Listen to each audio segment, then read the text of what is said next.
Hi everyone, Donut here. Boy did I miss you guys. It's been about a week since I posted. We had everyone in town to do the Unsubscribed podcast. We had JD Delay, we had Fat Electrician, we had Angry Cops, we even had Braxton McCoy in town. That was a busy week. I got bogged down with doing that, but I'm back with some shootings for you guys. We're gonna be heading on over to Angry Cops Stomping Grounds, Buffalo, New York. A couple of officers show up to an apartment to arrest a man. This guy had sent a hotel manager running for her life and left a superintendent in the hospital with a brain bleed. It's definitely not your average, oh, we just need to talk call. All right, men. Grab your guns and your Bibles. All this started at a hotel where our suspect lost his mind over a charge where he had damaged a TV in the hotel room. Instead of just leaving a bad Yelp review like a normal person, he started throwing things at a manager and then attacked one of the maintenance dudes. One punch to that poor guy put him in a coma. Officers show up to his apartment a couple of days later and they're not there knocking just to hand him a lost wallet. They are there for an arrest that spirals completely out of control. All that and more, but first a word from our sponsor. Our sponsor for this video is ShipStation. Not only is ShipStation one of my favorite sponsors, but I've personally been using them for years. I have a gazillion businesses, some online, some brick and mortar. And if you own any type of e-commerce business, you know that shipping is a pain in the ass. Probably one of the biggest stressors of owning an online business. I was pulling my damn hair out running my skate shop online when I first started it. That is until I found ShipStation. They have an easy to use dashboard where you can do everything. Manage orders, print labels, reporting, and even customer service. You can effortlessly import orders from wherever you sell online, which is the rad part too. They integrate with tons of e-commerce platforms. That includes Amazon, Shopify, Etsy, eBay, and tons of others. Not only do they make your life so much easier, you can also save thousands on shipping costs. I'm talking up to 89% off UPS, USPS, and DHL Express. Scale your business and reduce warehouse costs, just like the over 130,000 businesses who have already done so with ShipStation. 98% of those companies that use ShipStation for a year stick with them for life. Right now, you can give them a try for 60 days completely free by going to shipstation.com/donutoperator. That's a free 60-day trial at shipstation.com/donutoperator. First up, apparently we have a new branch of the military, the Drunk Air Force, which actually might just be the Air Force. It is. Officers get called to a laundromat because there's a woman in there expressing some really odd behavior. She's just chilling in there and keeps saluting the air. No music, no parade. Just her and whatever the f is haunting her or whatever she's high on. She keeps breaking her laundry routine just to throw in another salute. Like she's reporting for duty at the world's saddest boot camp.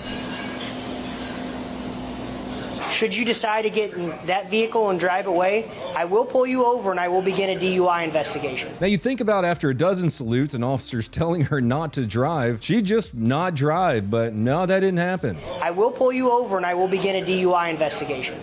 Do you understand that? The second she plops into the driver's seat, the police say, well, ma'am, I think that's enough patriotism for today. And as in classic police fashion, they yank her out of the driver's seat.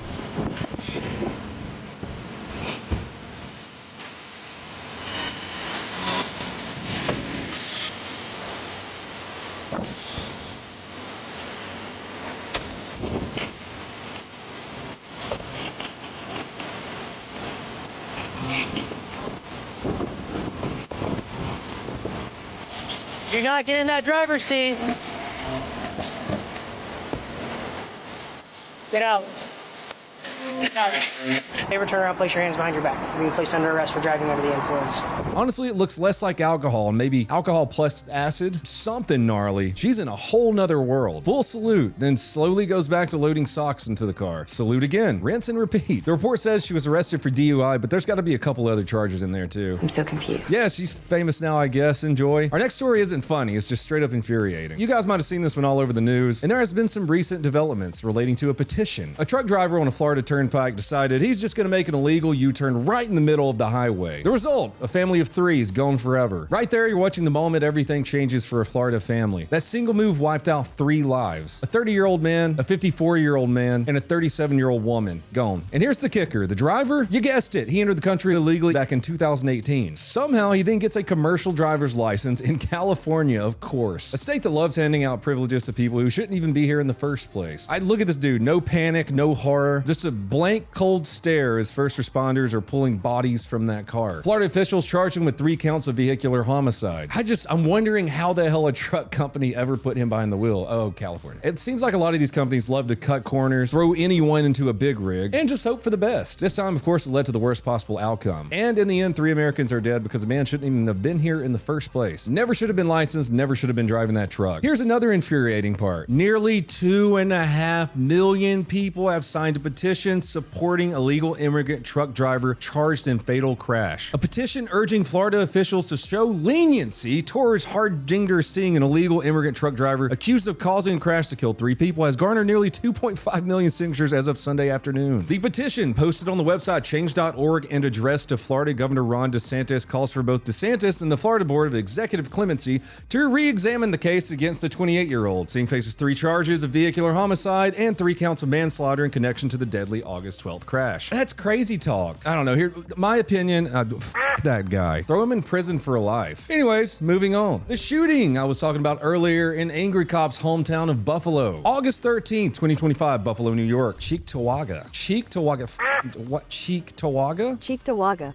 Yes, nailed it. At around 12:40 p.m., Cheektowaga police roll up to an apartment complex to arrest a man who had been in a pretty brutal assault earlier. 2 days ago, he trashed a hotel room, he attacked a manager, and punched a maintenance worker so hard that dude's in a coma. So officers swing by, of course, to arrest him. Cheektowaga police, you lost some property, we're just trying to return it to you. Mr. Davis, you lost some property, we're just trying to return it to you.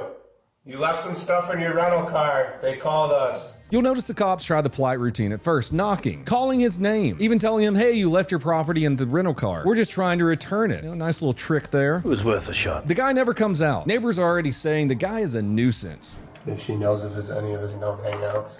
I guess he's a nuisance here. She said they all I'm hate him. sure. I'm sure. Which is no surprise. I'm guessing that someone who puts a random hotel worker into a coma might be a shitty neighbor. Checks out. His reputation as a terrible neighbor definitely shows here. His front door, which I'm almost certain is already torn to pieces from one of his temper tantrums, kind of falls apart the second they give it a knock. Oops. I'm just trying to knock. Oh, shit. This thing wasn't even on. And things only go downhill from there. What's that about door? He got a knife! He got a knife!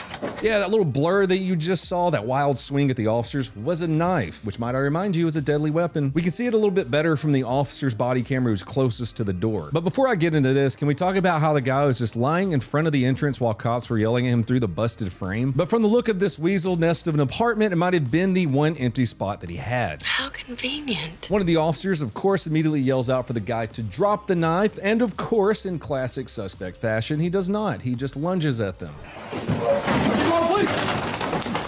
What's that about door?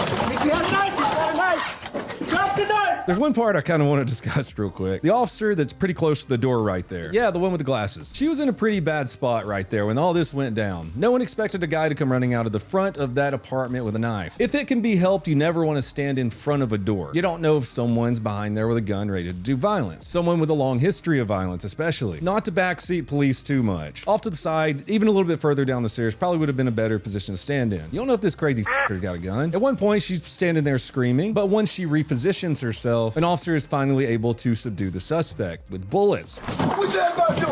He got a knife! He got a knife! Drop the knife! Drop it! Drop it! Drop it! Guys good? We're good. The officer who fired did a fantastic job. That was a quick-ass reaction time. Very smooth draw. He backs up, creates distance, pulls out his service pistol, fires. Threat down. You can see all this from the third officer's body cam, who was positioned a little bit further back in the staircase. Keep going, please. What's that about door? He got a knife! Drop the knife! Drop it! Drop it! Very nice work, officer. After firing 3 rounds, he creates a little bit more distance and holds his cover on the dude, and instantly switches to medical. Buffalo Fire and EMS arrive on scene, but it's a little bit too late. That officer definitely hit somewhere in the guy's body that was the off button. Let me know what you think about this shooting in the comments below. State Attorney General's office is investigating. Looking at this footage, I don't think there will be much of a problem. The guy who was very violent, they were there to arrest for causing very violent things, rushed at them with a knife. Anyways, that's all I have for you fine people today. If you want to help support the channel, watch me on Kick and Twitch. Watch watch the Unsubscribed podcast. Go over to pepperbox.tv where you can see all this uncensored, plus a lot of exclusive content from me and my friends. Or donutoperator.com to get some super sweet merch. Until next time, please have a fantastic day. Whacker.